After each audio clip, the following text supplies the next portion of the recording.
গরমের দুপুরে ঠান্ডা কিছু পেতে কে না চায়, আর সেই ঠান্ডা জিনিস যদি হয় ঘরের তৈরি নিজেদের গাছের টাটকা আমের শেক, তাহলে তো কথাই নেই।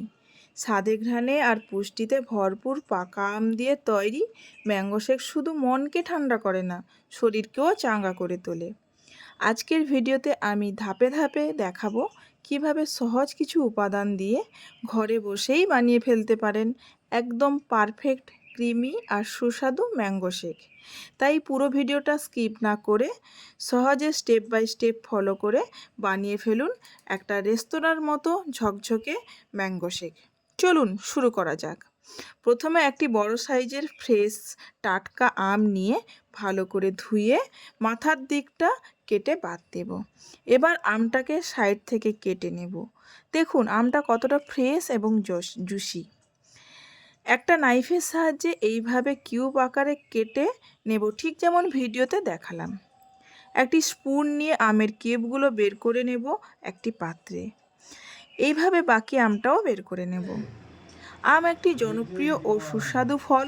এতে আছে প্রাকৃতিক চিনি বা ফ্রুক্টোজ আর খুব অল্প পরিমাণ প্রোটিন, ফ্যাট এবং প্রচুর পরিমাণে ডায়েটারি ফাইবার। তেমনি এতে আছে vitamin C, A, E, folate, potassium, magnesium, copper, vitamin K. এর স্বাস্থ্য উপকারিতা বলে শেষ করা যাবে না। আপনারা যদি হেলথ বেনিফিট জানতে চান তাহলে কমেন্টে আমাকে জানান। এবার একটি মিক্সি জারে ম্যাঙ্গো কিউব, 1 কাপ ঠান্ডা দুধ, 3টে কাজু, 2টো চপড খেজুর দিলাম।